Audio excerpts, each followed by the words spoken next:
하시면 될 것 같습니다. 그 지난번에 그 우크라이나 전쟁은 지금 이제 거의 사실은 종장을 향해 가고 있는데 그 이스라엘 팔레스타인 전쟁은 지금 굉장히 이제 열전으로 계속 치닫고 있는 거죠. 그런데 이제 이스라엘 팔레스타인 전쟁을 볼 때 그 현상만 보지 말고 그 배경에 엄청난 시간이 있다는 걸 그걸 알아야 됩니다. 그러니까 이제 그 제가 이제 아브라함 전쟁으로 한 이유가 이스라엘이나 팔레스타인이나 똑같이 셈족이고 거기다가 아브라함의 자손이고 심지어 DNA 이 종족적으로는 이스라엘 사람들이나 팔레스타인 사람들이나 똑같이 그 히브리인입니다. 종족적으로는. 그렇기 때문에 이제 사실은 뭐 이웃 사촌이 아니고 형제 간의 싸움이라고 봐야 되는 거죠. 그래서 이제 이스라엘하고 팔레스타인을 갖다가 비교해보면 면적이 이제 이렇게 많이 차이 나고요. 그 다음에 인구가 이스라엘은 966만 명, 팔레스타인은 523만 명인데 그 이스라엘 인구 중에서 아랍인이 많아요. 그래가지고 그 다하고 빼고 하면 현재 팔레스타인 지역에 사는 가나안 지역에 사는 이스라엘인 수하고 유대인 수하고 아랍인 수가 거의 같습니다. 그러니까 이스라엘 사람들이 굉장히 불안을 많이 느낄 수밖에 없는 거죠. 그리고 또 최근에 양쪽 다 인구가 늘어진다고 그래가지고 양쪽 여자들이 다 똑같이 애를 많이 낳습니다. 지금 우리나라는 출산율이 0.70 이렇게 해야 되는데 이스라엘하고 팔레스타인은 보통 여자들이 3명 내지 5명을 낳습니다. 평균. 그래서 굉장히 인구가 많이 늘어나고 있습니다. 이게 국가 간 경쟁을 염두에 두고 아이를 많이 낳는 거죠? 그렇습니다. 예, 실제로 그렇습니다. 와우. 그러니까 이제 이스라엘의 하레디 정파 같은 데는 보통은 이제 그 과거의 홀로코스트를 보충한다 그래가지고 여자들이 작으면 5명, 많으면 10명까지 놓습니다. 그리고 이제 팔레스타인은 말할 것 없이 많이 놓고 있고, 그 보시면 가자지구 공습할 때 죽는 사람들이 대부분 다 여자들하고 애들이에요. 왜 그런가 하면 애들이 많기 때문에. 여자들이 애를 많이 낳아요. 그리고 죽는 사람도 애가 많을 수밖에 없는 거죠. 그리고 이제 제가 특별하게 본 게 이스라엘은 과거에 오일 쇼크 때는 이제 이스라엘이 석유가 없어서 고생했는데 지금은 이스라엘 앞바다가 다 가스전입니다. 그래가지고 소량은 이스라엘이 작업하고 대부분은 이집트라든가 그리스라든가 터키라든가 이런 데로 수출하고 있습니다. 그러니까 이스라엘은 여러모로 복받은 나라입니다. 정말로 가나안이 젖과 꿀이 흐르는 땅입니다. 그 오른쪽 지도는 보시면, 이 오른쪽 지도 보시면요, 오른쪽 지도가 그게 이스라엘이 말하는 자기네 가나안 땅입니다. 그러니까 이제 북동쪽으로는 골란 고원, 그리고 좌하단 쪽으로는 가자지구, 그 다음에 오른쪽에 웨스트뱅크가 있죠. 그걸 다 포함해서 그 모든 걸 포함한 게 이스라엘 사람들은 우리 땅이다 이렇게 생각하는 겁니다. 그리고 이제 저 밑에 가보면 엘리아트라고 홍해에 또 면한 땅이 있습니다. 거기에서 이제 직접 항구가 있어가지고 주요한 물건들 많이 그런 홍해를 통해서 수입하고 수출하고 있죠. 그러니까 이스라엘은 지중해도 바다가 있고 홍해도 바다가 있습니다.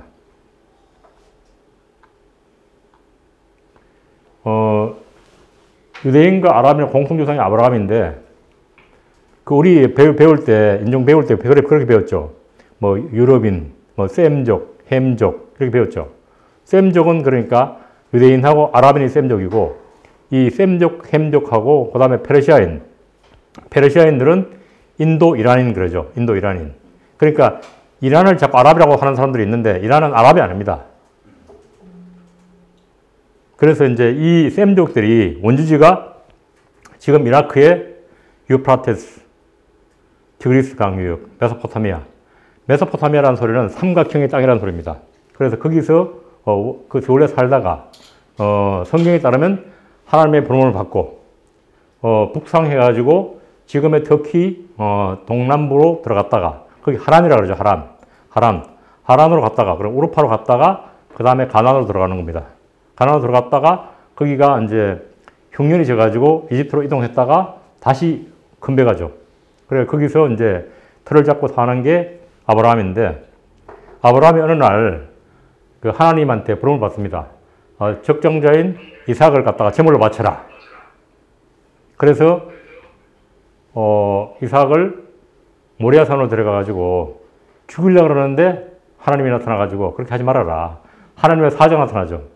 그런데 그걸 갖다가 유대교라든가 기독교는 그렇게 보는데 그 이슬람교에서는 그게 아브라함이 죽이려는 사람이 이삭이 아니고 이스마엘이다. 이스마엘을 바로 거기에 이제 모리아산으로 데려가가지고 죽이려고 했다. 천사가 나와서 구해줬다. 그런데 그 장소, 모리아산이 바로 예루살렘이고 지금의 바위에 도움이 있는 바로 그 자리입니다. 그래서 이제 나중에 제가 설명할 건데 그만큼 그 예루살렘 바위의 도움이 종교적으로 매우 중요하죠. 그래서 아브라함이 이렇게 갑니다. 이렇게 갔다가 이렇게 내려갑니다. 이렇게. 그리고 이삭의 아들인 야곱이 유대인의 직접 조상입니다. 그 야곱 후손들이 쭉쭉 잘 살아가다가 그러다가 뭐 여기서 이제 여기 보시죠. 지도 보시면 이렇게 북이스라엘, 남유다, 에돔 왕국, 암몬 왕국, 모압 왕국 이거 들어보셨죠? 암몬하고 모압은 바로 아브라함의 조카인 롯이 자기 두 딸하고 동침해서 난 애가 기원이 돼가지고 모압하고 암몬하고 그 왕국을 만들었죠. 그 성경에 보시면 아버지가 딸하고 잤다 그래가지고 저도 쇼크를 받아들였는데 그 성경에 나와 있습니다. 성경에 나와 있는 이야기입니다. 그리고 에돔은 바로 야곱의 친형이 만든 나라입니다. 그리고 이제 10세기를 전성기로 해가지고 쇠약해지고 남유다와 북이스라엘로 분리되고 그 다음에 북이스라엘이 먼저 아시리아에 의해서 점령당하고 그 다음에 바벨론의 유수가 벌어지죠. 그러니까 북이스라엘하고 남유다 다 망합니다. 그랬다가 이제 페르시아 시대에 남유다인들 유지로 해가지고 다시 가나안으로 귀환을 합니다. 그런데 현재 유대인들은 누구냐 그러면 원래 유대인들이 상업을 많이 해가지고 뭐 페르시아로 아니면 저기 터키 쪽으로 아니면 저기 이집트 쪽으로 더 멀리 이렇게 많이 이산했습니다. 그 사람들이 이산에 살았는데 결정적으로는 그 73년도에 로마군에 의해서 마사다 요새가 함락되고 난 다음에 그 전으로 해가지고 유대인들이 대거 해외로 이주합니다. 그 사람들이 이제 북아프리카를 거쳐가지고 이베리아 반도를 거쳐가지고 뭐 네덜란드, 독일, 폴란드, 러시아까지 들어갑니다. 전 유럽 퍼집니다. 되기 전에는 그럼 유대인들이 대부분 다 모여 살았던 건가요? 대규모로? 그러니까 주로 이제 지금의 가나안에 살았죠. 가나안에 살았고 일부가 이제 해외 장사로 해외를 떠났습니다. 그래가지고 이미 그때 알렉산드리아라든가 튀니지 이런 데는 이미 유대인의 시나고가 있었습니다. 그리고 이제 이런 이제 그 퍼지면서 지금 유럽인과 같은 풍물을 얻게 된 사람들이 아슈케나즘, 중동 유럽, 폴란드, 독일 이런 살던 사람들. 그 다음에 이제 약간 스페인 사람 같은 사람들, 세파라딤. 그 다음에 이제 중동 서남아 같은 아랍인 같이 생긴 미즈라임. 그 다음에 그 카라임이라는 거는 옛날에 이제 그 지금의 그 남러시아에 유대교를 국교로 하는 하자라 왕국이 있었는데 그 주요 민족이 터키족하고 페르시아인이었습니다. 그래 그 사람들이 이제 우리는 유대인이라고 믿은 겁니다. 그래가지고 크리미아 반도를 이주로 해가지고 카라임 유대인이라고 유대인들이 살고 있습니다. 그리고 페르시아 유대인. 그러니까 처음에 저기 1차로, 2차로 잡혀가가지고 아시리아에 의해서 바벨론에 잡혀가가지고 페르시아에 산 사람들이 그 사람들이 페르시아 유대인. 그 다음에 이제 이디오피아에도 사람들 살고 있죠. 이디오피아 유대인. 그래서 지난번에 한번 80년대인가 그때 이스라엘 정부가 이디오피아 정부하고 이야기해가지고 대규모로 8만 명이가 데려왔죠. 그래가지고 이스라엘 보면 까만 유대인들이 있습니다. 그리고 심지어 인도 동쪽의 아삼 지방에도 유대인이 살고 있습니다. 그래서 그 사람들 데려왔죠. 그렇게 다양한 유대인들이 있습니다. 그 구한말에 보시면, 구한말에 우리 그 역사 보시면 유대인 여자가 인천에까지 나타났다는 그 기록이 있습니다. 그리고 아브라함 계통 종교가 있는데요. 아브라함이 원래 여기 사람이잖아요. 여기. 그 인류의 문명이 발상이 처음이 터키 동부가 발상입니다. 그러니까 티그리스 유프라테스강 상류가 발상인데 거기가 무려 그러니까 지금 지중해 쪽인 거죠? 그러니까 여기입니다. 여기. 네. 여기. 튀르키예 지금 현재 그러니까 이쪽이 아니고 여기. 네. 이 지방. 이 지방에 물은 이쪽으로 페르시아만으로 이쪽이 흐르니까 물이 이렇게 흐르니까 여기 상류, 티그리스 유프라테스강 상류가 여기가 인류 문명의 발상지입니다.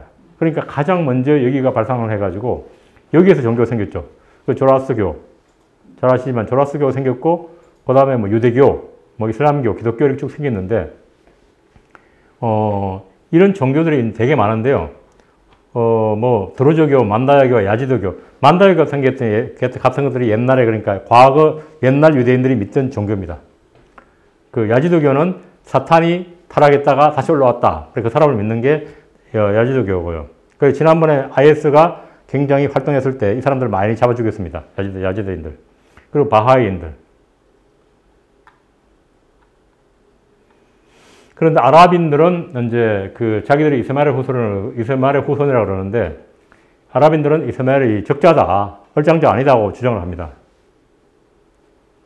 그래서 이제 이게 그러면 누가 유대인이고 누가 팔레스타인이냐 이게 DNA와 관계없습니다. 그냥 사회문화적으로 내가 유대교를 믿고 히브리어를 쓰면 나는 유대인입니다. 그렇게 보면 되는 겁니다. 이렇게 이제 이 지도는 뭔가 하면 이제 야곱의 후손들 11명의 아들이 각기 분포돼 가지고 살던 지방이 바로 거긴데 이게 남유다 주로 이제 유다와 므낫세 양쪽 지파가 제일 강했습니다. 그 요셉은 그러니까 그 야곱의 아들 중에 하나가 요셉인데 요셉은 한 지파만 아니고 두 지파를 거느려 가지고 므낫세하고 그러니까 유다가 가장 강한 지파였습니다. 그리고 이제 왼쪽 사진이 이게 이쁜 여자가 있는데 이 여자가 누구냐? 이제 요르단 왕비입니다. 라니아 왕비인데 이 사람을 보고 누가 뭐 아랍인이다 이렇게 할 수가 없잖아요. 보기 완전 백인처럼 생겼잖아요. 그러니까 이 라니아 왕비가 쿠웨이트 출신의 팔레스타인 여자인데 팔레스타인 사람도 이렇게 생긴 사람도 있고 까맣게 생긴 사람도 있습니다.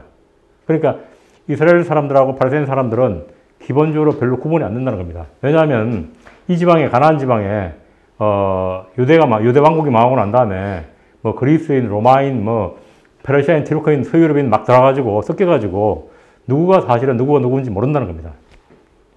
그런데 이제 팔레스타인 그 전쟁하는 거 보시면 가끔가다 까만 사람들이 보이는데 그 사람들은 한 13%가 나중에 사하라 이남 흑인들이 들어와가지고 그 사람들 후손들이 예전에 살고 있어가지고 약 13%의 까만 사람들도 있습니다. 이 보시면 이제 아시리아, 바벨론, 페르시아, 그리스 이렇게 쭉쭉 왕조 이렇게 돼가지고 그리고 이제 팔레스타인 사람들이 나중에 이산해가지고 일부는 심지어 칠레 갑니다. 칠레에 50만 명이 살고 있고 엘살바도르에도 몇십만 명이 살고 있습니다. 그래가지고 예, 팔레스타인 사람들이 그래가지고 칠레가 아랍 리그 회원국입니다. 그리고 엘살바도르 대통령이 부켈레가 팔레스타인 계통입니다. 자, 그 다음에 이제 이슬람교의 분화가 되게 중요한데 왜냐하면 이게 이란은 시아파고 사우디아라비아는 수니파인데 수니와 시아 간에 갈등이 일어난 이유가 있는데요. 그게 뭔가 하면 카라발라 전투라고 이게 수니는 그 칼리파라는 종교 위주로 종교 행정 위주로 내려갔고 수니는 그렇고 시아는 모하메드 선지자 모하메드 후손들 위주로 정통성을 인정받는 게 시아입니다. 그게 계기가 690년에 지금의 이라크의 바그다드 동서쪽 페키르짐에서 카라발라에서 제4대 칼리파가 알리인데 그 알리가 누구냐 하면 모하메드의 딸 파티마의 남편인데 모하메드의 사촌이기도 합니다. 그래서 이제 그 알리가 4대 칼리파가 됐다가 암살을 당합니다. 암살당하고 난 다음에 그 아들이 후세인인데 둘째 아들 후세인인데 후세인이 옴미야드 왕조의 2대 왕하고 싸우다가 그 살해당합니다. 그래가지고 그때부터 시아파가 수니하고 구분되는 거죠. 그래서 그 카라발라 전투가 시아하고 수니를 크게 가르고, 시아가 지금 보시면 이란, 그 다음에 남부 이라크, 그 다음에 시리아, 그 다음에 레바논 남부, 그 다음에 이제 예멘, 그렇게 되어 있죠. 예멘 후티가 바로 시아파입니다. 그리고 이제 페르시아만 자체가 바로 이란과 사우디아라비아의 경계선이고, 그러면서 대립선이고, 그리고 종교적으로 수니와 시아를 가르는 선이고, 그리고 또 이란, 이라크, 시리아, 레바논 이렇게 시아 벨트를 형성하는 지역이고, 그래서 그 종교, 시아와 수니 간에 그런 갈등이 그때 690년에 일어나는 갈등이 지금도 연결되고 있는 거죠. 카라발라 전투 유명한 전투거든요. 꼭 외워주세요. 7대 3 정도 먹나요? 이제 시야를. 그럼 뭐 7대 3 정도? 예, 그 정도 보면 됩니다. 그런데 이런 이제 수니파와 시아파도 굉장히 이제 다양한 분포, 다양한 파가 있는데, 뭐 수니는 하니피, 말리키, 샤피, 한발리인데, 하니피하고 말리키는 주로 이제 정통적이고 옛날 복고적이고, 샤피와 한발리는 조금 더 온건한 파입니다. 그리고 알라위는 시리아 지금 대통령, 시리아 대통령이 알라위파죠. 수피즘은 이게 약간 환상적이고 이렇게 좀 중아시아하고 이제 중동이 다 시작한 거고요. 그 다음에 이바디, 아하마디아, 이건 별로 중요하지 않습니다. 그리고 이제 그런데 문제가, 많은 유대인들이 바깥으로 나갔지만, 그래도 사마리아 중심으로 해가지고, 그러니까 지금의, 이게 어딘가면요. 지금 이 지방을 중심으로 해가지고, 여지방 중심으로 해가지고, 사마리아 지방 중심으로 해가지고, 여전히 그 유대인들이 살고 있다는 겁니다. 이거는 이제 어떻게 되는 거 보시면, 그 다음에 그 중동을 지배한 왕조입니다. 쭉 왕조가 나와 있죠. 그런데 이제 그 아랍 계통, 그리고 이슬람 계통 왕조가 지배하면서 자꾸 유대인들이 종교를 바꾸고 혼혈이 되고 이렇게 하면서 그 지방 사람들이 자꾸 아랍화됩니다. 그런데 마지막까지 남아있는 사람들은 불과 몇백 가구에 몇천 명밖에 없었다고 합니다. 그러니까 하도 그 역대 이슬람 왕조들이 계속 압박을 가하니까 그 사마리아에 남아있던 유대인들이 자꾸 바꾸는 겁니다. 종교를 바꾸고. 그러니까 아랍화되는 거죠. 말도 못하게 되고, 히브리어도 못하게 되고. 그래가지고 1948년 무렵에 가면 거의 몇백 가구만이 겨우 남아있었다고 합니다. 그리고 이제 그 외에, 그러니까 유럽에서 들어온 유대인들이 같이 합쳐가지고 유대국가를 만들었는데, 20세기 초에 보면, 통계 보면, 당시 가나안 지방에 한 78% 정도가 아랍인이고, 단지 4%만 딱 유대인이었다고 그러더라고요. 그러니까 어떻게 압박을 가는가 하면, 이슬람으로 개종하면 세금을 안 내는데, 그런데 유대교로 남아있으면 세금 내라, 뭐하라 계속 괴롭히는 겁니다. 그러니까 뭐 설계서니까 종교를 바꾸는 거죠. 그러면서 이제 아랍화되는 겁니다. 근데 이게 이제 결정적으로. 세금은 종교를 바꿀 정도로 내기 싫은 거군요. 그렇죠. 네. 네. 그래서 계속 압박을 가야 종교를 바꾸게 만드는 거죠. 근데 이게 이제, 1차전이 1914년부터 18년까지 벌어지는데, 이때 사실은 우리가 배우기는 그냥 독일만 잘 싸웠다고 그러는데, 실제로 동남부에서 오스만 터키가 굉장히 강했습니다. 그래가지고 이제 영국이 오스만 터키를 깨기 위해서, 그러니까 영국이, 처칠이 장군이어가지고, 호주 군대를 이끌고, 상륙했다가 대패했거든요.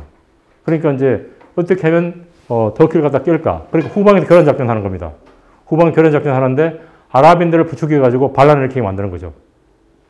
그래서 이제 영국이 1915년에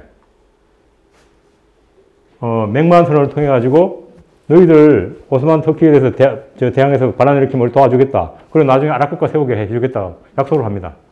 그리고 난 다음에 2년 뒤에는 또 전비 지원을 받고자 벨포 회상이 로차일드 가문에 내 유대인 국가를 내셔널 홈이라고 그러죠.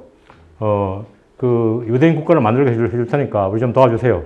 이렇게 완전히 부동산 사기를 친 겁니다. 그리고 같은 집을 놓고 얘한테 계약했다가 얘한테 계약했다. 두 번 이중 계약을 하는 겁니다. 그래서 이 기본적으로 갈등 원인이 바로 이거예요. 그래서 이때 전쟁 끝나고 난 다음에 요 앞에 제가 써놨지만, 사이커스 피코인데, 사이커스는 이제 영국 외교관이고, 피코는 프랑스 외교관인데, 둘 외교관들이 모여가지고, 오스만 터키가 지배하던 중동 영토를 어떻게 나눌까. 거기 나누는 게 협정을 체결해가지고, 사이커스 피코 협정을 해가지고, 이렇게 나눕니다. 그러니까, A조는 프랑스, B조는 영국, 이렇게 되는 겁니다. 그러니까 이제, 여기에 이제 가나안 지방은 영국이 지배하게 되죠.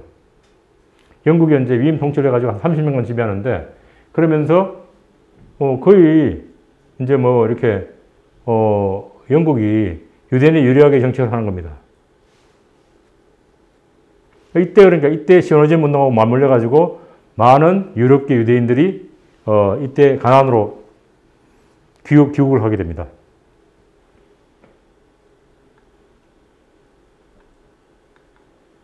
그래서 이제 저기 지도 보시면, 처음에는 이제 이렇게밖에 안 살았어요. 여기는 다 아랍인이고, 검은 점은 아랍인, 흰 점은 유대인인데, 이게 자꾸 바뀌어요.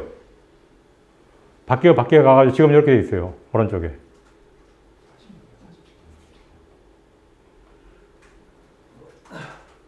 이만큼, 아랍인들이, 그러니까 이제 팔레스타인들이 살던 땅이 줄어드는 거죠.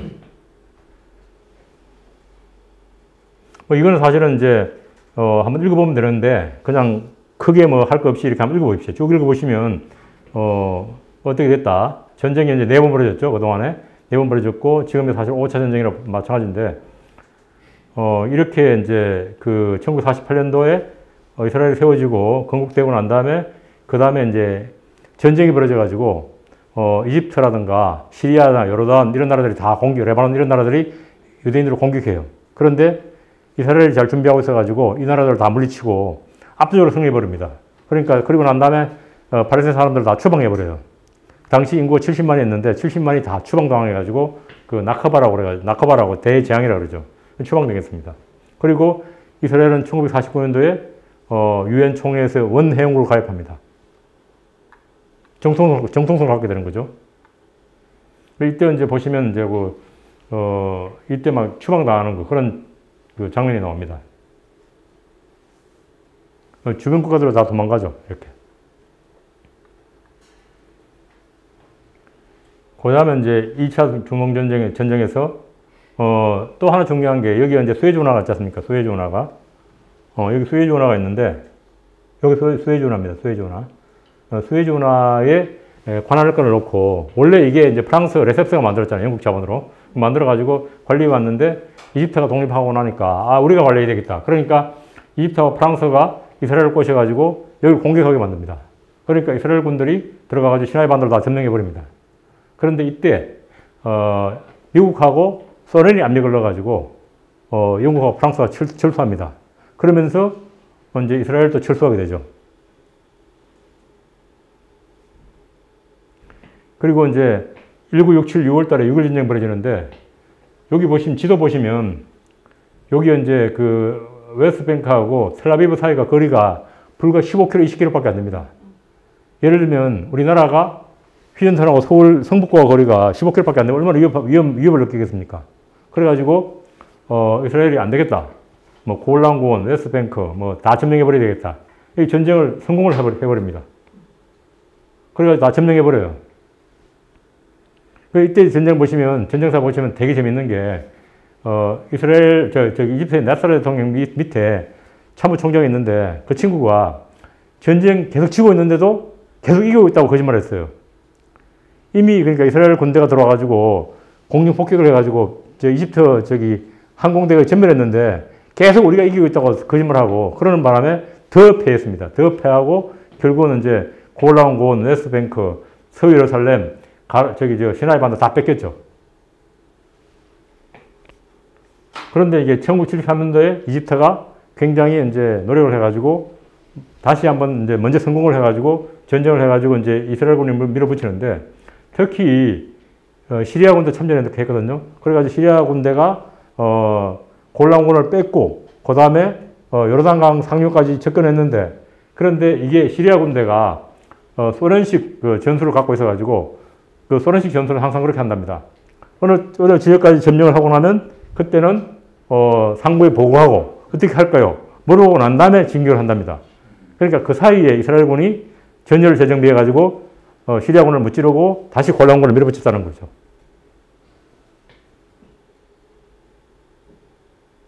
그래서 이제 결국은 이제 터키, 시나이 반도가 이스라엘한테 다 뺏겼으니까 이집트로서는 돌려받아야 되는데 어떻게 돌려받느냐. 영토하고 평화를 교환합니다. 이때 그러니까 완전히 가자는 원래 이집트 땅이었는데 이스라엘 자치령으로 넘어가버리게 되는 거죠. 그러면서 이제 1979년도에 이스라엘하고 이집트가 수교합니다. 그 영토의 변경을 쭉 설명드렸습니다. 영토의 변경, 이 그림이 쭉 영토의 변경입니다.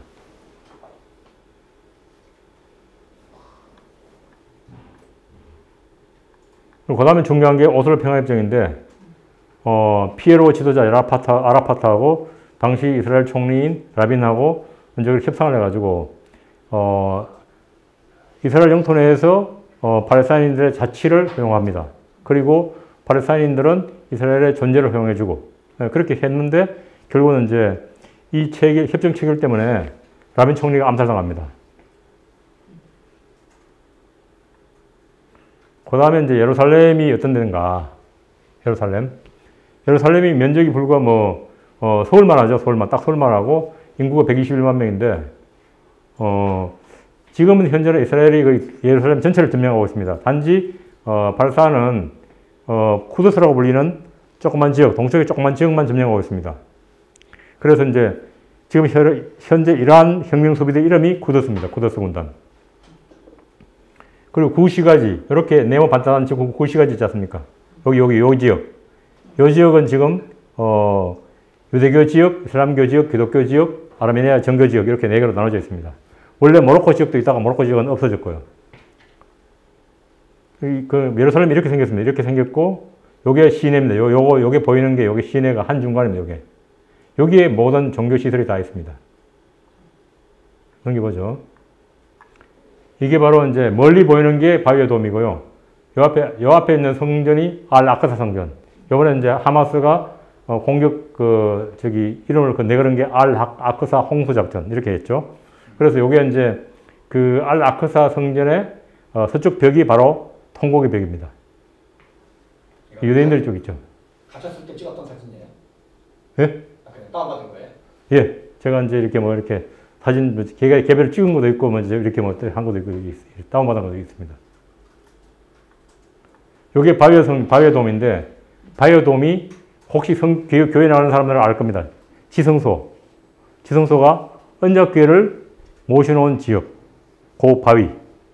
거기에서 바로, 아브라함이 이삭을 아니면 이스마엘을 잡아서 제사 지내려는 장소, 그 장소입니다.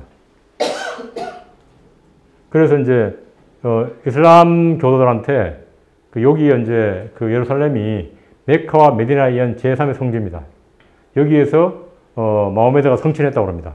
하늘로 올라갔다고 합니다. 그런데, 유대교인들한테는, 그리고 기독교인들한테는 여기가 아브라함이 바로 우리의 선조인 이삭을 제사 지내는 장소였고, 그리고 여기가 언약궤가 있던 지성소였고, 그러니까 엄청 중요한 거죠, 서로. 양보가 안 되는 거죠. 그런데 이스라엘 같은 경우에는, 미국이 없으면, 지금 현재 약 이스라엘에 사는 유태인들의 수가 한 700만 명. 그런데 해외 유태인들이 2,500만 명입니다. 미국에 사는 유태인들이 한 800만 명.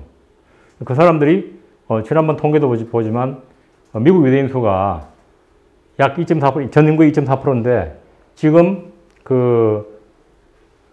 백악관 내에는 무려 33% 유대인인 거 아닙니까? 그러니까 이제 미국은, 거의 이스라엘을 자기 나라 일부처럼 생각하는 것 같습니다.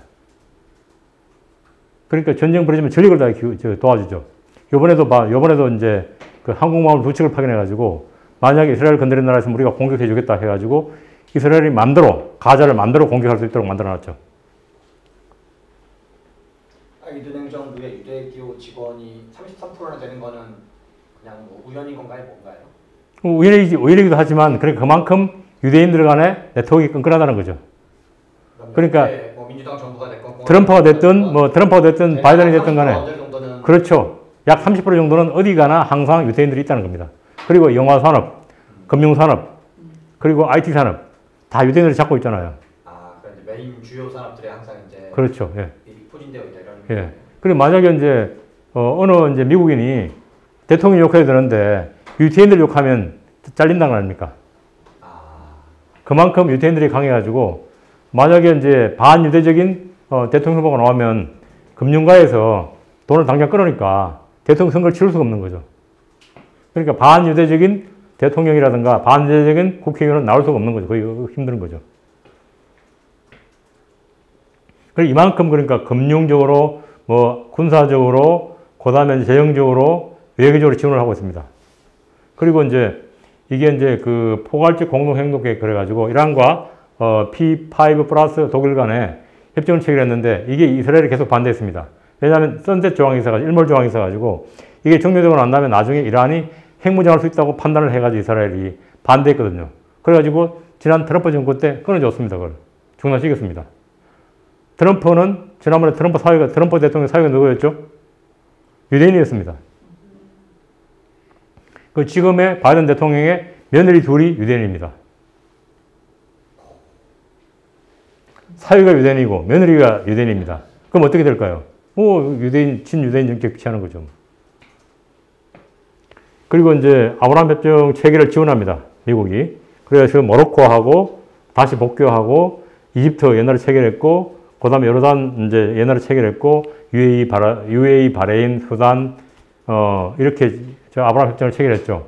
그런데 이제 가장 결정적으로 사우디하고 체결하려고 그러는데 하마스가 딱 들어가가지고 끊어버렸죠. 일단 지금 현재 잠정교를 중단된 상태입니다. 이런 이스라엘이 아랍 국가들과 하는 일종의 평화협정 또는 수교협정을 아브라함 협정이라고 표현하는 건가요? 그렇습니다. 예. 그러니까 이게 아브라함 협정을 한 이유가 너나 아브라함 후손이다.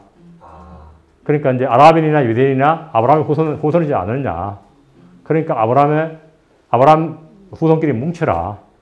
그래서 저 이방인인 페르시아인하고 대결해라. 그게 아브라함 협정의 목적이죠. 아, 그건 중에 반이란 정책의 성격을 좀 내포하고 있는 거죠. 그렇죠. 완전히 그러니까 반이란 정책이죠. 그러니까 이란은 싫어할 수밖에 없는 거죠. 사우디까지 되면 순위파 어지간한 데는 거의 다 된 걸로 봐야 되겠네요. 그렇죠. 순위파 웬만큼은 다 포괄하는 거죠. 예. 그러니까 지금 전쟁 벌이는 거 보면 딱 순위하고 시아하고 전쟁이에요. 이라크의 중남부 지방, 그 다음에 이란, 그 다음에 바레인 일부, 사우디아라비아도 동남부가 일부가 시아가 있어요. 그 다음에 시리아, 알라위파가 시아가 가깝거든요. 그 다음에 예멘의 후티 반군. 이것들이 다 그러니까 이제 시아파예요. 그 다음에 이제 이스라엘하고 팔레스타인 내부 상황이 어떠냐. 그 이스라엘은 원래 처음 시작할 때는 노동당이 집권했어요. 노동당은 유럽식 사회민주주의. 그렇게 하다가 이게 자꾸 바뀝니다. 이게 어떻게 바뀌는가 하면 유대인 민족국가로 바뀌어요. 보수주의로 바뀝니다. 그래서 이제 특히 이제 하레디나 하시드 수가 막 증가합니다. 그 증가하는 이유가 여자들이 애를 5명이 10명 낳아요. 그 생기는 대로 다 낳아버립니다. 그런데 국가에서 다 지원해 주니까 다 키워요. 그리고 이 사람들은 하루에 15시간 성경 공부합니다. 토라 공부. 구약 공부만 합니다.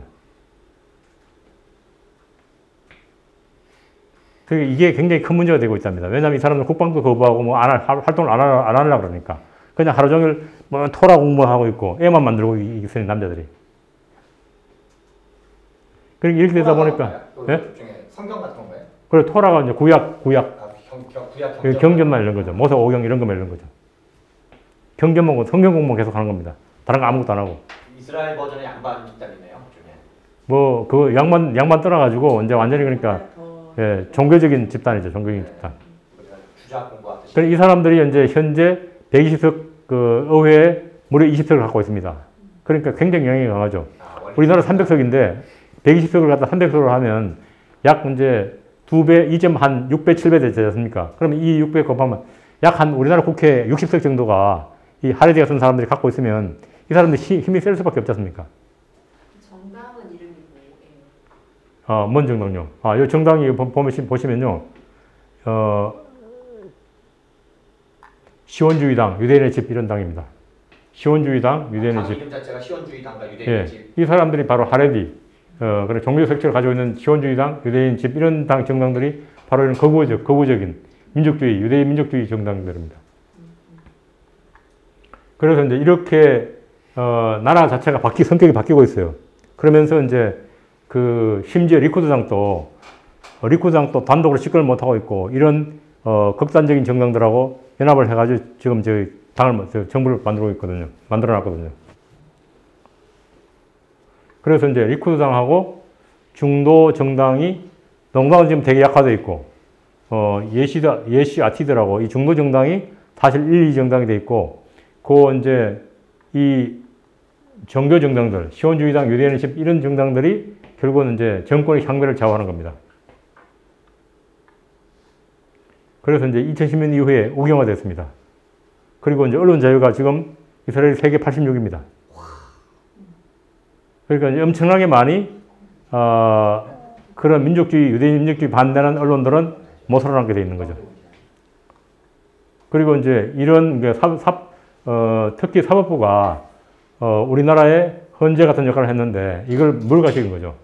특히 이제 이 유대인 거부 정당들이 정책촌을 만들었어요. 불법 정책촌을 많이 만들었는데 이걸 만드니까 자꾸 사법부에서 이제 제동을 거니까 아예 그냥 이번에는 그냥 사법부로 물어가시게 버렸어요. 그러는 바람에 이렇게 많은 사람들이 이게 텔라비브 사실인데 이렇게 많은 사람들이 나와서 리쿠드당 총재인 우리 지금 이제 수상 퇴진하라 이렇게 하면서 이렇게 굉장히 많이 약화되고 군대도 약화되고 모사드도 약화되고 이러니까 하마스가 지금이구나 그렇게 해가지고 이렇게 이스라엘을 공격했다는 그런 설도 있습니다.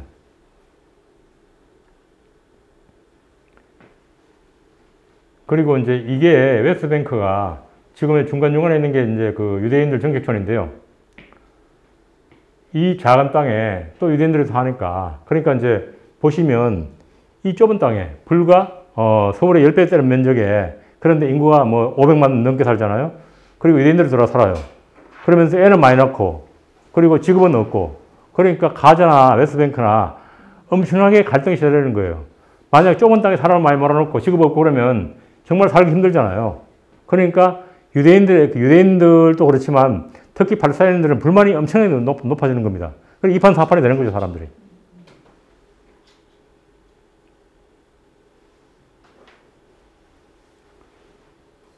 그리고 이제 웨스트뱅크는 PLO의 주요 정당인 파타가 지배하고 있고 그리고 가자는 하마스가 지배합니다.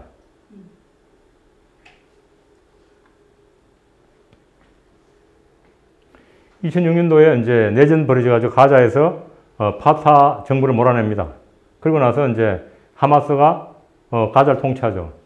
가자 면적이 딱 그러니까 서울의 한 절반, 세종시 정도 되는 면적이 된답니다.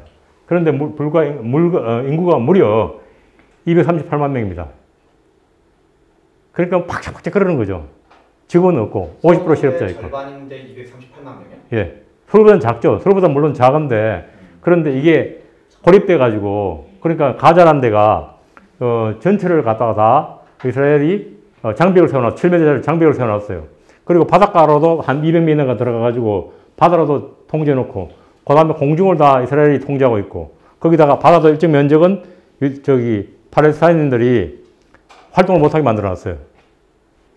우리 계속 하죠. 그러니까 여기 이제 위쪽 보시면 세겜이라고 있는 세겜이 바로 사마리아의 중심지였습니다. 그리고 세겜이 중심지고 세겜에 원래 언약궤가 있었죠. 성경 좀 알고 기독교 교회 다니는 분들은 대강 알 겁니다. 그리고 여리고는 예리고입니다. 예리고라고 들어봤죠. 예리고. 그 다음 베들레헴. 베들레헴은 다 아시는 거죠. 여기 나와 있는 이제 하니에라는 사람이 여기에 이제 가자에 있지 않고 카타라에 있습니다. 카타라에 있으면서 대외적으로 활동하고 있고 그 다음에 신와라라는 사람이 실제로 가자를 통치하고 있고 또 그리고 카셈 여단 이런 걸 해가지고 또 다른 사람이 군사적 지휘자가 되고 있어요. 그리고 웨스트뱅크나 가자나 다 거의 군정 국가입니다. 군정 상태입니다. 왜냐하면 이스라엘하고 항상 충돌하고 있으니까 거기 전체가 거의 군사화 됐어요. 이슬라믹 지하드도 웨스트뱅크에는 없고 가자 있죠. 예, 남아있죠. 예. 그러니까 이제 거의 가자 지구는 그 좁은 땅에 사람이 많이 사니까 살아남기 위해서 거의 군사화 돼 있죠. 젊은 애들은 무조건 군대 들어가고.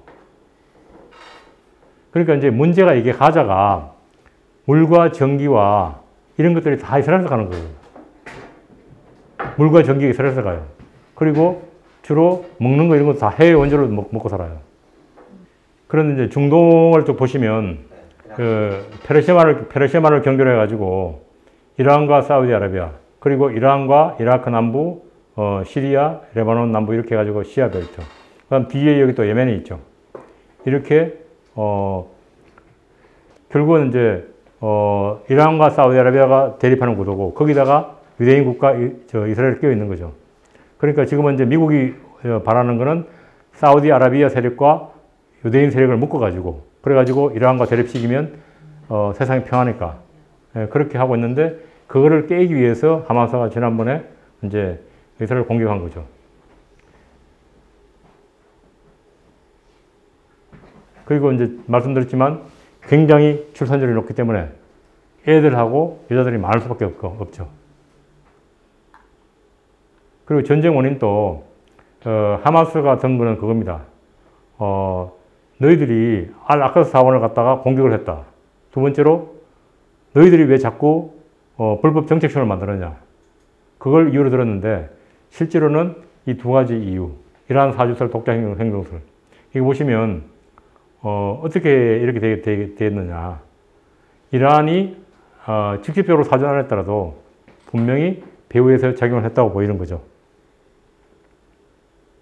그 다음에 독자 행동설이 있는데 이거는 아마 조금 뭐 이런 측면도 저런 측면도 있지만 아마 두 가지가 결합된 게 아닌가 그렇게 보입니다. 그리고 가자 지도 보시면요. 가자 지도 보시면 이제 이렇게 좁은 땅에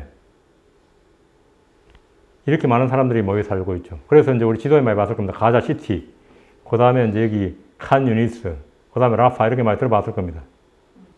이거는 뭐 이제 어떻게 전쟁이 벌어졌고 지금 어떻게 되고 있는가는 나와 있죠. 그죠? 10월 7일 날 1,300명 공격해서 죽였고 그 다음에 한 250명 납치했고 그 다음에 이제 막 미사일 막 쐈고 거기다가 어린애 죽이고 뭐 여자들 강간하고 뭐 이렇게 많이 했죠. 그 다음에 이제 이스라엘 육해공 보복 공격을 했고 뭐 이렇게 현재까지도 계속해서 전쟁 중이고 그 다음에 북부는 거의 끝나가고 있고 남부로 들어가 있고 뭐 이런 상태죠. 지금 요새 보니까 이제 뭐 팔레스타인 사람들이 한 끼도 제대로 못 먹는다 이런 말이 있고요. 그래서 제가 이제 여기서 한국 눈으로 봤을 때 팔레스타인 전쟁이 뭐냐. 힘이 없는 민족은 땅을 잃고 비참해진다. 과거에 고구려가 망하고 백제가 망하고 났을 때 그때 결국은 비참해졌죠. 땅을 잃은 민족은 비참해진다. 그 다음에 발달된 철학 사상 세계관이 없고 과학기술을 발전시키지 못하면 이러한 무능한 나라들은 결국은 망하고 강대국이 먹이 될 수 있다. 이건 전쟁은 현실에 펼쳐진 지옥이라고 한 거는 제가 이제 군사훈련 받아도 그렇게 괴로웠는데 전쟁이 일어난다는 건 거의 이 한반도에 만약 전쟁이 벌어지면 다시 제2의 지옥이 여기 한반도에 펼쳐지는 거죠. 그 다음에 이제 9.19 군사협정 관련해가지고 과연 이게 이제 이걸 없애는 게 맞느냐, 지속하는 게 맞느냐. 이거는 우리가 외교적으로, 군사적으로. 군사협정 말씀하시는 거죠? 맞습니다. 네. 그러니까 이제 이게 바로 이제 그 가자 문제 자체가 바로 이게 이제 제대로 된 완충지대가 없어가지고 벌어졌는데 우리나라는 지금 완충지대를 만들어놨는데 그게 없애는 게 맞느냐. 과연 우리한테 더 유리하냐, 불리하냐. 군사협정의 주요 내용이 뭔가요? 가장 어떤 네? 의미, 주요 내용 및 의미가 9.19? 네. 우발적 충돌을 막기 위해 완충지대를 설정. 9.19가 이제 지금 우리 육지에는 4km 되어 있는 완충지대가 있잖아요. BMZ. 그런 BMZ 있잖아요. 네. 그런데 바다는 없지 않습니까? 네. 바다에 없고 공중에 없잖아요. 네. 그러니까 바다와 공중에 그 완충지대를 만들어가지고 충돌을 막는 게 바로 9.19 협정의 가장 키포인트입니다. 아, 근데 그거를 윤석열 정부가 없애고 있는 거예요? 없앴잖아요, 이미. 거의 없앴잖아요. 없앴어요? 그 없앤 이유가 이제 우리 군부가 보기에, 우리 보수주의들이 보기에 우리가 북한의 행동을 제대로 관찰을 못한다. 그래가지고 북한의 기습에 대비할 수 없다. 그걸 이유로 해가지고 지금 중단시켜 놨잖아요. 그래서 이제 이걸 갖다가 우리가 만약에 서해 도서정에 대해서 북한의 기습을 예방하기 위해서는 엄청난 군사적 투자를 해야 된다는 거예요. 돈도 많이 써야 되고 장비도 많이 갖다 놔야 되고. 그런데 이게 과연 우리한테 저는 많은 무기를 갖다 놓으면 좋죠. 그런데 그 장비를 운영하는 문제가 있고 그리고 사오는 비용이 있고 운영하는 비용이 있는데 과연 우리 경제력으로 그렇게 할 필요가 있느냐. 그럼 괜히 독일, 프랑스 이런 나라들은 군비를 축소하느냐. 그러니까 군사력과 경제력 간에 밸런스를 유지해야 된다는 겁니다. 그거를 유지 안 하면 그러면 굉장히 그 나라의 경제력이 약화된다는 거죠. 그리고 이제 우리나라가 한때 이스라엘에서 아이언돔 받아들인다고 그랬는데 그 삼축체계라는 걸 있지 않습니까? 킬체인하고 미사일 방어, 응징보복 이게 이제 삼축체계인데 과연 우리가 아이언돔 같은 그런 이스라엘 방어 체제가 우리나라에 맞느냐 그런 문제가 나오는 거죠. 그리고 이제 그 이스라엘의 핵무장을 했지 않습니까? 그렇기 때문에 시리아나 이란 같은 나라들이 함부로 이스라엘을 못 건드리는데 우리도 마찬가지로 북한이 핵무장 했기 때문에 만약에 전쟁이 벌어졌을 때 북한이 오름장을 놓으면 우리도 반격을 쉽게 하지 못하는 거 아니냐. 그런 위험성이 있다는 거죠. 그리고 이제 이란이 지금은 이제 미국이 왕따 찍고 있잖아요. 그래가지고 우리가 대이란 외교가 되게 어려워요. 그럼 이게 이제 미국과 이란 사이에서 우리가 어떻게 행동해야 되느냐. 이런 문제가 나오는 거죠. 지난번에 윤석열 대통령이 UAE 가가지고 여러분 UAE의 적은 이란이니까 열심히 방어하세요 그랬잖아요. 그래서 이런 거를 이제 제가 설명을 일일이 다 드리는 것보다는 여기서 끝내고 질문이 있으시면 저한테 질문해 주시는 게 훨씬 좋을 것 같습니다.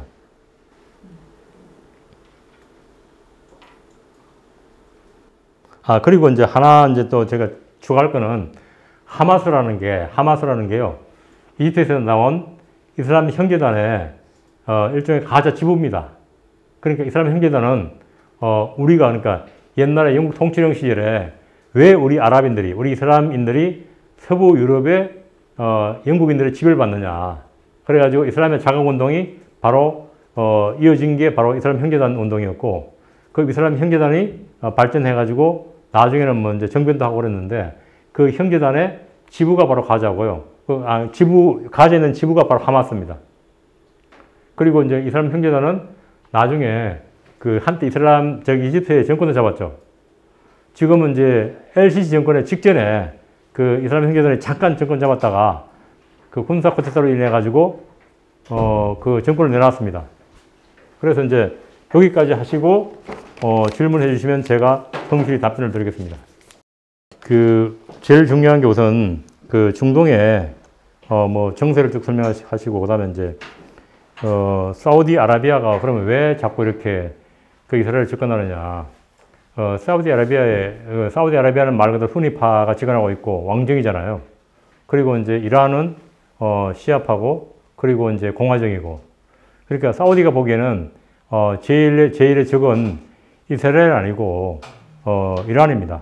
그러니까 이란을 막기 위해서는 그리고 이란은 지금은 이제 이란은 중동의 중국이라고 불려요. 그만큼 옛날부터 산업, 문화, 기술 이런 전통이 오래됐습니다. 그리고 이제 그 전에 샤 정권 때는 세계 10대 경제 강국안에 들어갔습니다. 그만큼 그래도 제조업 기반이라든가 최근에 보면 이제 러시아의 우크라이나 침공 때 그때 이제 샤헤드라고 드론을 갖다 이란제를 쓰지 않습니까? 그만큼 굉장히 이란은 나름대로 기술이 발전되어 있습니다. 그러니까 사우디가 두려운 나라는 중동의 중국이라는 건 어떤 중심 국가였다는 그렇죠, 그렇죠. 아시아의 중국이 예를 들면 중국이고 중동의 중국은 이란이고 유럽의 중국은 독일이고 세계의 중국은 미국이고 이렇게 이제 설명하는 거죠. 그런 측면에서 이제 중동의 중국이 이란인데 그만큼 이란은 인구도 8천만 넘고요. 국토 면적도 156만 됩니다. 그래서 굉장히 큰 나라입니다, 사실. 한반도의 8배 넘고 인구도 뭐 한반도와 비슷한 인구고. 그러니까 이제 굉장히 큰 나라니까 당연히 위협을 느끼죠. 옛날에 페르시아 제국은 거의 중동을 다 석권했지 않습니까, 여러분? 그래서 그만큼 이제 사우디아라비아로서는 제일 적이 이란인데 이란을 막기 위해서는 무슨 짓인지 하는 겁니다. 그러니까 이제 그 지난번에 공동행동에 거기에서 P5하고 독일이 이러한 너희들이 자꾸 이제 핵무장 하려고 그러는데 이렇게 하자. 그게 이제 그렇게 하다 보니까 사우디나 이스라엘은 쟤들 저러다가 핵무장하는 거 아니냐. 그래가지고 사우디와 이스라엘이 굉장히 그 계획에 대해서 공동계획에서 반대를 했습니다. 그래가지고 이제 지난 정권에서 그 오바마 때 체결한 거 이게 맞습니다. 그렇죠, 그렇죠. 그러다가 지난 이제 트럼프 정권 때 그걸 갖다 무력화시켰습니다. 끝내버렸죠. 그래가지고 이제 그나마 유대인들이 조금 숨을 돌리고 있는데 그 사우디로서는 제일 강한 적이 이란이기 때문에 그리고 실제로 사우디 동남부에 석유가 많이 나는 지역에 시아파가 꽤 삽니다. 그래서 심지어 시아파 그 이맘을 갖다가 사우디 정부에서 한 7, 8년 전인가 사형시켰습니다. 그래서 거기 불안 지역이에요. 그리고 바레인, 바레인도 통치자는 수니파, 그리고 주민 대다수는 시아파입니다. 그런 데가 많아요. 그 이라크도 옛날 사담 후세인은 수니파였는데 주민 대부분은 또 시아파예요. 그리고 지금 보시면 시리아 같은 경우는 반대로 알라위파가 이제 그 지배하고 있는데 수니파가 또 많아요. 여기 시리아는 뭐 이렇게 돼 있습니다. 그러니까 이제 사우디로 봤을 때는 이란을 막기 위해서는 무슨 짓을 하는 거예요. 그래가지고 이제 미국은 이제 그런 논리를 만들기 위해서 아브라함 협정. 너희들 봐라. 아브라함이 너희들 공동조성 아니냐. 그러니까 너희들 단결해라. 셈족이 단결해가지고 페르시아인을 막아라. 이렇게 되는 거죠. 아브라함이라는 그 네이밍과 그게 원래 미국 전략인 건가요? 미국에서 아마 그렇게 머리를 짜냈을 거예요. 아브라함. 그러니까 아브라함의 후손이 바로 이삭이고 이삭의 아들들이 뭐 야곱이고 이렇게 나가니까 너희들 최소한 아브라함 다 이스마엘이나 아니면 이삭이나 둘 다 그 아브라함의 아들딸 아니냐. 큰아들이 뭐 아랍이든지 작은아들인지 간에 하여튼 간에 너희들은 셈족이고 같은 민족이야. 그래 같이 단결해봐. 이렇게 되는 거죠. 그런 논리를 만들어주는 거죠. 그 다음에 이제 그 서한지구 규모가 가자에 비해서 약 3배입니다. 3배쯤 되는데 인구는 한 1.5배 되는데 가자지구는 이제 말씀드렸다시피 그 전체를 장벽으로 7m 장벽을 쳐놓고 그 위에 이제 영공은 다 이제 이스라엘 군대가 통제하고 있고 바다까지 쭉 나가 장벽을 만들어놨어요. 그리고 일정 지역의 바다도 통제를 해놨습니다. 그런데 이 서한지구는 그러니까 왜 그러면 이제 파타가 지배하고 있느냐? 원래 옛날에 그 하마스나 파타가 그 전에 이제 더 큰 조직이 PLO인데 팔레스타인 리버레이션 오거니제이션이죠. 그런데 그 조직 내에서 그거는 이제 일종의 정치 기구고 정부나 마찬가지고 그 밑에 파타가 주요 정당입니다. 정당. 그러니까 우리나라로 치면 이제 제일 큰 정당, 보수 정통 정당. 하마스는 그러니까 신흥 정당입니다. 신흥 정당 셈입니다. 그러니까 이제 제일 정당하고 신흥 정당에 싸움 벌어져가지고 가자지구에서는 신흥 정당이 이겨가지고 얘들을 갖다 파타를 내쫓았고 그러니까 파타는 웨스트뱅크만 지배하고 있고 가자는 쫓겨난 거죠. 그런 상태입니다. 그리고 자꾸 이제 파타는 아무래도 오래되다 보니까 타협을 합니다. 타협을. 우리가 뭐 이스라엘하고 싸워가지고 못 이겨. 그러니까 그냥 이스라엘이 그런 거 떡 먹고 살자. 왜 자꾸 이렇게 우리 쉽게 싸우느냐. 안 된다. 그런데 하마스는 무슨 소리야. 우리는 쟤들 다 죽이고 내쫓아야 돼. 그리고 여기를 팔레스타인 사람 땅으로 만들어야 돼. 이게 바로 하마스 정신입니다. 그러니까 계속해서 파와 투쟁파의 대결. 그렇죠. 예. 강경파와 온건파입니다. 그 다음에 이제 한국한테 그럼 도대체 무슨 의미가 있느냐. 우크라이나 전쟁은 큰 의미가 있어요. 북한하고 러시아가 손잡았고, 그리고 한국은 우크라이나를 지원하고 있고, 그리고 미국이 우크라이나를 크게 지원하고 있고. 그런데 여기 이제 가자하고 하마스하고 이스라엘 문제는 사실 우리한테 큰 의미가 없습니다. 왜냐하면 가자란 지역, 하마스가 그런 뭐 우크라이나처럼 큰 나라도 아니고, 그리고 이번에 제가 말씀드렸잖아요. 중국과 EU 간의 정상회담 때 아무도 언급 안 했다고. 관심 없어요. 그러니까 거기서 10,000명이 죽든 20,000명이 죽든 인도적으로 가슴 아프죠. 국제 정치는 별로 의미가 없어요. 왜냐하면 사우디라든가 UAE라든가 바레인, 뭐 카타르, 뭐 이런 나라들이 별로 관심 없어. 만약에 사우디아라비아가 진짜 가자 사람들 도와주려고 그랬다면 벌써 군대 보내든가 아니면 돈을 왕창 때려 넣었겠죠. 그럼 말만 해, 말만. 그 말만 하고 사우디아라비아 입장은 나는 하마스를 지원하는 게 아니고 이게 파타를 지지한다는 거야. 파타. 사우디아라비아는 파타를 지지하는 거지 하마스 지지하는 거 아니에요. 왜냐하면 하마스는 우리의 적인 이란하고 손잡았거든. 그리고 후티가 그 저기 홍해에서 이스라엘 사람들 공격해. 너희들이 뭔데 우리 앞바다에 있는 홍해에서 활동을 해. 걔들 저기 사우디아라비아 사람들 보기에는 후티 때려주고 싶은 사람들이에요. 실제로 싸우고 있잖아요. UAE하고 사우디아라비아 손잡아가지고 후티 방공 공격하고 있잖아요. 그러니까 우리로서는 사실은 관심이 북한의 공격에 대비한 어떤 군사적인 면이라든가 아니면 무기 판다든가 뭐 그런 관심이 있겠죠. 뭐 국제 정책으로 사실 큰 의미가 없어요. 단지 이제 그런 거죠.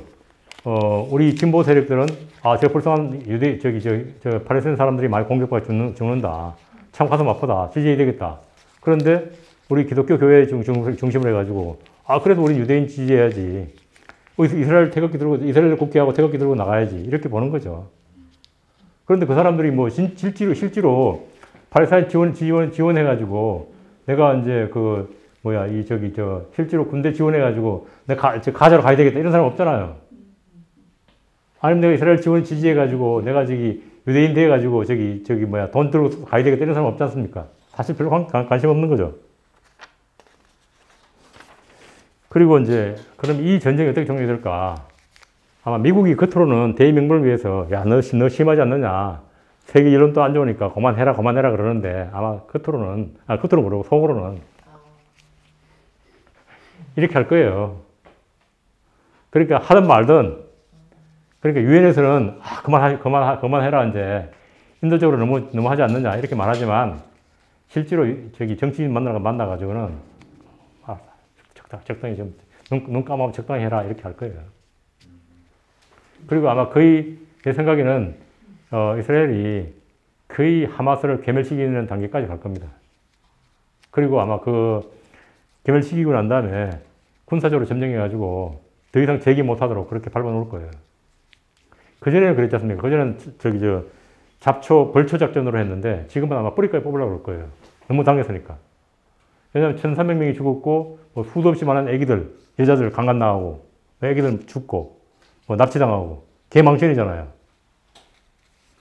만약 우리가 이게 남북한 대치하고 있는데 북한 특수부대가 돌아가지고 우리나라 국민들 한 15,000명 죽이고 한 2만 명 잡아가고 그렇게 되면 어떻게 될까요? 국민 여론이. 전면전이죠, 전면전. 이제 맨날 얘기하는 10배의 보복은 이미 넘었는데 20배 이상 희생자가 나왔는데 어디까지 그게 목표라는 거예요? 이스라엘 입장에서. 하마스 괴멸. 지금은 한 얼마나 정확히 알 수는 없지만 얼마나 괴멸됐나요? 하마스 괴멸도. 지도자. 괴멸까지는 아직 한 30% 더 남은 거 아닌가요? 그리고 그게 괴멸하기 되게 어려운 게요. 가자 지구의 주민들하고 하마스 사람들하고 같은 사람들이잖아요. 우리 아버지가 하마스 대원이었고, 우리 삼촌에서 하마스 대원이었고, 우리 형이 하마스 대원이었어. 그럼 그걸 보고 자란 애들이 나도 그럼 하마스 대원이 돼야지 그러지. 나는 포기할래 이렇게 하겠습니까? 우리 오빠가 죽고, 우리 아버지가 죽고, 우리 삼촌이 죽고, 예? 내 애인이 죽고 했는데 그걸 포기할까요? 그럼 실제로 하마스 괴멸에 근접하려면 가자 지구 사람의 거의 한 몇십 프로를 거의 다 죽여야 되는 거 아닌가요, 실제로는? 그러니까 아마 거의 이제 지하 갱도 같은 거를 거의 무료화 시키고, 그 다음에 주요 하마스의 주요 지도자들을 다 죽이고, 그렇게 되면 끝나겠죠. 아까 전에 미국 사회에서 왜 그랬지 않습니까? 미국 사회에서 유대인들도 분리되고 있고, 이런 입장, 저런 입장 나온다 그러는데, 여전히 주류는 하마스에 대한 강경론이고, 그냥 그야말로 좀 가슴이 따뜻한 사람들, 그 사람들만 좀 더 팔레스타인 사람을 생각하자 그러지. 이거는 왜 어려운가 하면, 같은 땅에, 동일한 땅에 두 개의 다른 민족이 우리 땅이라고 주장하잖아요. 그럼 한쪽이 없어질 수밖에 없는 거지. 예를 들면, 한반도에 한국 사람하고 일본 사람이 같이 살아요. 그런데 이건 서로 우리 땅이라고 그래. 그럼 어떻게 될까요? 거기 한쪽이 다른 쪽을 전멸시키든가 내쫓지 않는 한에는 해결되기 어렵겠죠. 그거는 선악의 문제가 아니고, 저는 그렇게 봅니다. 선악의 문제가 아니고 생존의 문제예요. 하레디라고 이스라엘의 독실한 종교인들인데, 그 사람들은 아무런 활동을 안 하고 종교 근본주의자. 첫 번째 애 놓는 거, 애 만드는 거. 아, 네, 네, 네. 두 번째 이제 그 토라, 구약을 열심히 읽고 하루에 15시간 정도 공부한답니다. 그 사람들이 어떻게 먹고 사느냐. 결국은 이제 우리로 치면 빈민 뭐 기금, 뭐 이렇게 빈민 구제기금, 아니면 사회보장 기초연금, 사회보장기금 이런 걸로 사는 거죠. 그런데 그 수가 지금 13%인데 자꾸 늘어나요. 그런데 그래서 이스라엘 정부에서 법을 만들어 가지고 너희들도 군대 가라 했더니 이 사람들이 뭐라고 하는가 하면 야 내가 15시간 공부해야 되는데 성경 공부해야 되는데 성경 공부할 시간도 없어 나 군대 못 가. 그랬는데 다행히 최근에 한 2,000명 정도는 그래도 나 군대 갈래 해가지고 군대 가는 사람 생겼고 그리고 아마 자꾸 이스라엘 정부에서 이 사람들도 경제 활동을 하도록 유도를 한다고 합니다. 그런데 이제 이 사람들이 워낙 숫자가 자꾸 늘어나고 있고 그네세트에서 의회에서 20석까지 되니까 그러니까 이 사람들 목소리 크고 그리고 이 사람들은 성경에 제일 먼저 나와 있는 게 하나님이 생육하고 번성하라 이렇게 명령을 내렸지 않습니까? 그리고 해야 된다. 그러니까 생육하고 번성하는 것은 바로 애를 많이 만들고 그 다음에 땅을 넓히는 거고 그러니까 저 팔레스타인 저 버리지 같은 놈들 다 내쫓고 우리가 거기에 살아야 된다. 이렇게 주장하니까 자연히 극우가 되는 거죠. 근데 그런 하레디가 13%예요. 13%, 현재 13%인데 그러니까 원래 처음에는 인구가 한 3% 정도밖에 안 됐대요. 그런데 그게 이제 자꾸 늘어 5명 막 나오니까. 네 명, 5명이 아니고 5명 내지 10명. 아, 5명. 아니 무슨 뭐 이렇게 토끼도 아니고 어떻게 이렇게 그 여기 지도 보시면 그림 보시면 이 하레디 부부들이 그냥 큰 애 작은 애가 쫙 세워가지고 한 10명 세우고 다녀요. 많이 나온 걸 자랑으로 또 이렇게. 그럼요. 우리나라도 그런 전통이 받아요. 할때 그래도 받아들이는 편이에요? 아니 안 받아들이죠. 억지로 법으로 만들어가지고 군대 가 그러니까 그래도 받아들이는 사람이 있고 난 못 가 그래도 못 가. 못 간다는 사람이 대부분이고 그래도 받아들이는 사람이 있는데 점차 그런 분위기로 만들려고 하고 있다는 거죠. 이게 중국과 대만이라든가 남북한은 사실은 중국은 인구가 14억이고 세계 제2의 경제 대국이자 군사 대국이잖아요. 그리고 대만도 인구가 2천만 넘고 그리고 나름대로 굉장히 무장이 잘 된 나라입니다. 그리고 남북한은 말할 것도 없죠. 북한은 핵무장하고 있고 그리고 뭐 200만 대군인이 그러고 있고 남한도 60만 대군에다가 예비군이 230만 명이고 굉장히 이제 아주 엄청나게 군비가 되어 있는 나라들인데 이런 나라들은 사실 전쟁하기 힘들어요. 왜냐하면 거의 중국이 대만을 침공한다? 거의 그거는 미국하고 전면전 가고 해야 되고 그리고 정권의 미래를 놓고 해야 되고 그리고 최소한 몇백만 명의 생명을 놓고 해야 되는데 이건 누구가 결정하더라도 되게 힘든 거죠. 남북한도 마찬가지예요. 남북한도 만약에 한반도 전쟁이 재발한다. 그럼 뭐 몇백만 명 죽을 각오하고 있고 북한 정권 날아간다. 남한 정권 날아간다. 이렇게 거대한 전쟁이 될 건데 세계적인 영향을 미칠 전쟁이 될 건데 그러면 왜 이런 나라는 전쟁이 잘 안 벌어지고 이스라엘 팔레스타인 전쟁 같은 건 벌어지느냐. 이스라엘은 압도적으로 강하고 팔레스타인은 작아요. 그러니까 팔레스타인이 도발하는 경우에 얼마든지 이스라엘이 마음대로 때릴 수 있는 거죠. 그리고 러시아하고 우크라이나는 왜 전쟁이 벌어졌느냐. 러시아는 엄청나게 큰 나라예요. 사실 우크라이나는 굉장히 작은 나라예요. 러시아가 보기에는 한 정거리도 안 돼. 그러니까 바로 그때 침공했을 때 바로 키예프까지 들어오려고 그랬잖아요. 그러니까 이게 항상 전쟁을 안 하기 위해서는 잘 대비하라고 그러잖아요. 잘 대비된 나라는 전쟁이 안 일어나요. 전쟁이 일어났는데 보세요. 옛날에 만만하니까 베트남도 전쟁이 일어났죠. 그때 옛날에 6.25 때 만만하니까 한반도 전쟁이 일어났죠. 그리고 또 만만하니까 미얀마 전쟁 벌어지죠. 만만하니까 이스라엘하고 중동 전쟁 벌어지죠. 그런데 미국과 소련 간에, 미국과 러시아 간에, 미국과 중국 간에 전쟁이 벌어질까요? 이거는 갖다가 거의 몇백만 명 죽는 각오를 하고 전쟁하는 거예요. 이건 잘 안 되는 겁니다. 그러니까 너무 저한테 그거 많이 물어봅니다. 북한이 한국을 공격하지 않을까? 그런 일 벌어질 거라는 거의 가능성이 적습니다. 왜냐하면 너무 피해가 크기 때문에. 김정은이도 김주혜 데리고 나타나잖아요. 김정은이는 사람이 아니고 괴물입니까? 동물입니까? 김정은이도 딸이 있고 마누라가 있고 애가 있잖아요. 걔도 눈물 흘리다 보니까. 그러니까 이걸 갖다가 우리가 좀 인간 상식을 봤을 때, 그리고 이런 국방이나 이런 것을 봤을 때, 그렇게 가능성이 적으니까 너무 심각하게 고민할 필요가 없습니다. 그러니까 우리 정부도 지금 그러잖아요. 우리 정부도 보니까 조금 북한을 도발하는 일도 막 하고 말도 막 하잖아요. 그럼에도 불구하고 뭐 별로 걱정 안 하잖아요. 우리 이제 전쟁이 일어날까 봐 잠 못 자는 사람 있습니까, 이게? 지금 대만 사람들이 이제 중국이 내일 모레 쳐들어올까 봐 잠 못 자고 그런 사람이 도망가지 않는 사람이 있습니까? 없지 않습니까? 가능성이 거의 없다고 보기 때문에 그런 거예요. 항상 전쟁을 일으킨다는 거는 내가 이길 수 있다고 보는 거예요. 히틀러가 주대천을 점령하고 나서 폴란드 체코를 친 거 있잖아요. 독일 눈을 봤을 때는 체코나 폴란드는 그 한줌감이거든. 그러니까 전쟁이 벌어지는 거예요. 거기다가 또 1차 대전 보세요. 오스트리아 눈으로 봤을 때는 세르비아는 그냥 한줌감이야. 그러니까 전쟁이 벌어지는 거예요. 그런데 왜 전쟁이 커지느냐? 그 전쟁은 놔두면 되는데 이웃에 있는 강대국들이 다 끼어들었잖아요. 그러니까 세계대전이 되는 겁니다. 이 하마스하고 이스라엘 전쟁도 마찬가지로 만약에 사우디나 이란이 끼어들면 큰 전쟁이 되겠죠. 그런데 안 끼어들잖아요. 끼어들 이유가 별로 없잖아요. 먹을 게 없으니까. 예. 그 이란이 그냥 후티 반군 시켜가지고 좀 홍해 좀 공격하게 만들고, 그 다음에 뭐 이제 가끔가다 경고 날리고, 그걸로 끝이잖아요. 헤즈볼라한테 가끔가다 너 좀 포 좀 때리라 그러고, 뭐 이란의 정규군이 들어가지고, 그 쿠드스 분이 들어가지고, 아, 내가 예루살렘 진격할래. 이렇게 안 하잖아요.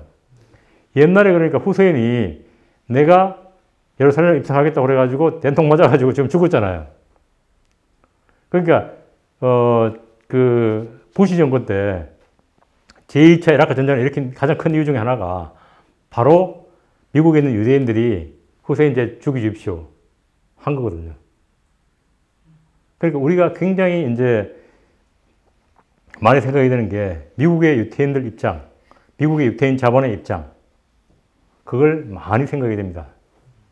그게 그러니까 미국의 유대인들의 자본이 어디로 가느냐, 미국의 유대인들이 한국을 어떻게 보느냐, 그게 우리나라 안보에 되게 중요합니다. 이스라엘은 지금 저기 IT 산업, 방위 산업, 첨단 산업이 굉장히 발전되어 있습니다. 국민 소득이 1인당 6만 달러 가깝습니다. 옛날에 그러니까 우리 70년대 제가 배웠을 때 한국 국민 소득이 200달러 할 때 이스라엘이 한 1,700달러 됐어요. 그리고 좀 더 세월이 지나가지고 불과 한 20년 전에는 이스라엘하고 한국이 소득이 비슷했어요. 그런데 이스라엘은 지금 이제 그런 IT 산업 발전해가지고 무려 뭐 6만 달러 가깝고 우리나라는 4만 달러 못 넘었잖아요. 네, 그렇게 차이가 납니다. 그렇게 차이 나는데 그 이유가 벤처 산업 하면서 외국 자본이 많이 들어갔죠. 심지어 삼성, LG 이런 데도 많이 들어갔습니다. 그게 이스라엘. 키부츠, 모샤드 이런 거 옛날 이야기고 옛날 이야기. 그건 뭐 농업은 얼마 안 돼요. 네. 주로 이제 그런 금융, IT 이런 거 뭐 이렇게 많이 들어가 있죠. 머리가 좋죠. 사람들이 머리가 좋잖아요. 그 자본 문제, 자본 이동. 그러니까 미국 자본이 한국에 많이 투입되느냐 안 되느냐. 그 미중 간에 서로 그러니까 공매도 때문에 다 나간 거 아니에요? 그 미중 간에죠. 미중 간에도 그 두 나라가 역학관계 어떻게 바뀌는가 그걸 잘 보기 위해서는 미국의 유대인 자본들이 상하이와 홍콩에 얼마만큼 투입되고 빠지느냐. 들어가고 나오냐. 그거 보시면 아마 잘 알 수 있을 겁니다. 그러면 미국 유대인들이 미국의 장르를 어떻게 보고 있고 중국의 장르를 어떻게 보고 있는지 잘 드러납니다. 미국이 원래 저기 퓨리턴들을 세운 나라고, 그리고 거기다가 이제 유태인들은 그러니까 이제 종교 히브리인으로서 유대교를 믿잖아요. 그럼 유대교라는 건 이스라엘 유대인들의 정통 아닙니까? 정체성 아닙니까? 그걸 버리면 없어지는 거죠. 유대인 숫자가 늘어나는 이유가, 예를 들면 바이든 며느리가 둘 다 유대인이라고 그러지 않습니까? 그러면 이제 그 유대교들은 여자를 중심으로 되는 거거든. 그럼 바이든 아들이 둘이가 유대인 여자와 결혼했어요. 그럼 그 애를 놓잖아요. 그럼 걔는 유대인이에요. 그럼 늘어나잖아요. 그럼 만약에 내가 유대인 여자와 결혼해가지고 유대인 여자가 애를 낳았어. 그럼 그 애는 유대인이 되는 거예요. 둘 중에 하나만 유대인이어도 여자 위주로. 그 여자가 놓는 애가 유대인이 되는 거예요. 아니면 내가 개종해가지고 난 유대교를 개종할래. 그래 히브리를 배워요. 그럼 나 유대인 되는 거예요. 그래서 국적을 얻으면 내가 유대인 되는 거예요. 그러니까 그게 DNA하고 관계없어요. DNA하고. 까만 흑인 유대인도 있어요.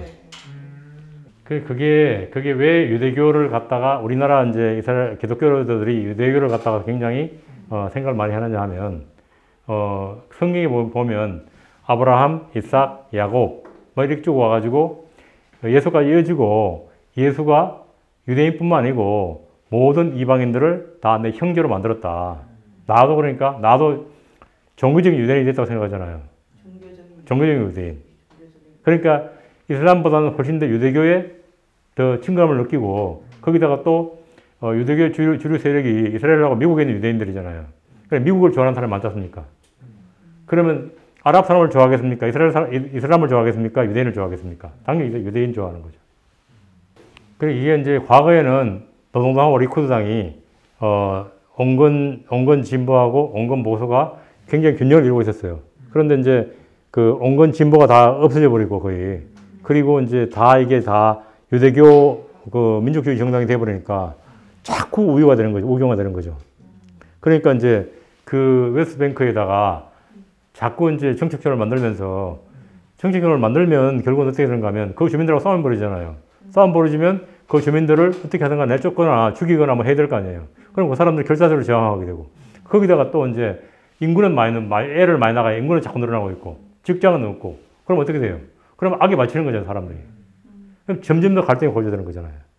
그러니까 이렇게 하마스 같은 애들이 나와가지고 공격을 하게 되고 또 대규모 공격하게 되고 그 극단화되는 양극단이 자꾸 극과 극이 부딪히게 되는 거죠. 그러게 말이에요. 어쩌다 이렇게. 저도 때문인 거예요? 전쟁이다 보니까 아무래도. 저는 제가 생각에는 첫째 인구 구성의 변화. 인구 구성의 변화가 있고 그 다음에 이제 과거 유럽적인 전통 그러니까 사회민주주의 전통이 자꾸 형해화되는 거예요. 세월이 지나면서. 그 옛날 처음에 이스라엘을 만든 사람들은 사회민주주의자들이었는데 그 사람들이 죽으면서 자꾸 사라져버리는 거죠. 그런 전통이. 예전에 그러니까 독일이나 프랑스나 뭐 이런 북부 국가들은 다 남아있잖아요. 그게. 남아있는데 여기 이스라엘은 이식되고 난 다음에 그 사람들이 죽어버리니까 더 이상 유지가 안 되는 거죠. 네. 다 그러니까 유대민족주의가 돼버리는 거죠. 겨우 남아있는 게 이제 뭐. 유대민주주의 출산율보다 유대민족 출산율이 훨씬 높았겠네요, 그것도 실제로. 그 당연히 그래요. 그러니까 그 당연히 이제 그 세속주의자들은 애를 2-3명 놓는다 그러면 이쪽에는 5명, 10명 놓으니까 당연히 인구 구성이 확 필요한 거예요. 더블로 바뀌었군요. 네. 지금 팔레스타인 사람들도 그 사람들도 이제 옛날에 나크바로 추방당했잖아요. 그래 우리도 숲을 누리자 그래가지고 막 애를 막 낳아요. 이스라엘은 여자가 군대 가잖아요. 그러면 여권이 강하다는 소리거든요. 그런데 여기 이런 이제 정치 또는 경제 쪽에서는 어떻다고 봐야 돼요? 그거는 아마 서유럽 국가들하고 비슷할 거예요. 그런데 문제는 이스라엘은 그런 이런 그러니까 종교적 소수인들 그러니까 아주 종교적인 사람들 이 사람 토라만 공부하는 사람들 이 사람들이 결국은 이제 그 사회 내에서는 남자가 권력이 강하고 여자는 약하고 그러겠죠. 그 집단 내에서만? 그렇죠. 그러니까 왜 미국에도 보면 미국에도 그런 종파들이 있잖아요. 그런 종파들이 있어가지고 약간 종교 원리주의 집단을 제외하면은 약간 이제 서구 여성 그렇죠. 평등 그렇죠. 예. 거기도 다 비키니 입고 다니고 다 그러잖아요. 여자들 군대 가고 똑같은 권리를 누리고 있는데 여기 소수의 종교 집단에만 라시드 이런 종교 집단만에는 그러면 정치인 중에서도 여성 비율이 꽤 된다고 봐야 되나요? 그렇겠죠, 당연히. 정확히 안 따져봤는데 그런데 지금까지 보세요. 홀다 메이어 같은 이제 여자 수상이 나왔잖아요. 초창기에. 그런데 그 이후로는 거의 주로 남자들이 집권했는데 초창기에는 홀다 메이어 나왔어요. 오히려 이스라엘은 자꾸 옛날보다 더 후퇴하고 있는 거죠. 아니 근데 5 내지 10명을 낳으면 그 직장을 같이 병행하는 게 쉽진 않을 거잖아요, 상대적으로. 당연히 안 되죠. 그러니까 남자도 일을 안 하는데 뭐. 남자도 일을 안 하고 여자도 일을 안 하고 안 한다니까 여기는. 애만 낳는다는 거 아닙니까? 그 집단에 애만 넣고 그리고 토라만 온 거예요. 그리고 보조금 받아 살고. 지원금이 나온다는 거. 그렇죠. 정부 지원금 나오고 지원금 받아가지고 애 넣고 토라 공부하고 한다니까요. 하긴 애를 아동수당이 나오니까 애가 4-5명이면 그만큼 더 많이 나올 거야. 그렇죠. 예. 그걸로 먹고 살겠네. 예. 복지국가니까. 복지국가의 폐해네. 예. 아니 그러니까 이스라엘은 그 성경 말씀 생명과 번성하라가 있고 그리고 이제 그 사람들은 또 하나가 홀로코스트에 죽은 유대인들을 보충해야 된다는 생각이 있고 그리고 이쪽에 또 이제 팔레스타인 사람들은 우리가 수를 늘려야 저 사람들하고 대항할 수 있다고 생각하고 그 우리도 인구 문제 해결하기 위해서는 어떤 그런 이론을 하나 만들어 가지고 뭐 제가 이제 군사 전문가는 아닌데 아마 우리나라 군대에서도 그런 거 다 연구하고 있을 거고요. 그리고 제가 아까 전에 말씀드렸다시피 작은 나라가는 전쟁 벌어질 수 있는데 이렇게 거대한 그 군사력을 갖고 있는 나라끼리는 전쟁 벌어지기 힘듭니다.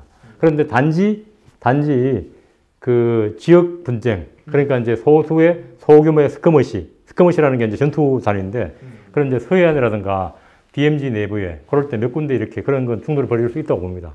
그런데 그런 거는 우리가 대비하고 있겠죠. 그런데 너무 뭐 전면전 벌어질까 이렇게 걱정을 많이 할 필요는 없다는 겁니다. 왜냐하면 북한도 그 너무 위험이 많다는 거죠. 이렇게 전쟁 벌어지기는. 그 전에는 이제 왜 그렇게 봤는가 하면 전에 유럽에서 아주 고급 그 고급 남아용 장난감을 사가지고 가더락을 봐가지고 걱정을 해서 그래서 김정은이가 아들이 있다고 생각을 했는데 아들이 안 나타나고 딸을 김주애를 데리고 다니니까 아마 아들이 없는가 보다. 이게 얘가 옛날에 우리 첩보가 잘못했나 보다 이렇게 판단하고 그래서 김주애를 많이 데리고 다니니까 김주애 얘가 아마 후계자가 아닌가. 김주애가 장녀인 거죠, 장녀. 예, 장녀입니다. 그러니까 이게 북한이라는 체제는 우리 눈으로 보면 안 되고요. 북한이라는 거는 저는 그렇게 정의하거든요. 공산, 왕조, 전제 국가. 그러니까 일종의 종교적인 천황제. 그러니까 그 누가 세워놔도 사우디아라비아랑 비슷한 걸로 보면 되는 거 아니에요? 사우디아보다 더 심합니다. 더 심해. 왜 우리나라도 뭐 전라도의 민주당, 경상도의 국힘을 아무나 꼽아놔도 되잖아요. 그것도 되는데 북한에 뭐 백두혈통인데 그 뭐 김주희 아니라 바보 세워놔도 될걸요? 아니 근데 이 딸로 가면은 김주애 다음부터는 김씨가 아니게 되잖아요. 아니 김씨로 하면 되는 거죠. 또 성을 네, 아들로 김씨 하면 되는 엄마 성을 따라요? 엄마 성 따르면 되는 거죠. 다른 김씨랑 결혼. 아니 법을 바꿔가지고 지금 왜 저기 그 영국 왕실도 여자나 남자로 바뀌잖아요. 여왕. 그리고 일본도 지금은 이제 일본 안에 태국 같은 경우에도 바꿨거든요. 여자도 성계할 수 있게 만들어놨어요. 예외적인 경우에는. 그럼 북한도 헌법을 바꿔가지고 김주희하고 결혼한 남자 성이 아니고 김주희 성을 따르게 하는 뭐 그렇게 하면 되는 거죠. 뭐. 그럼 뭐 아무 문제 없죠.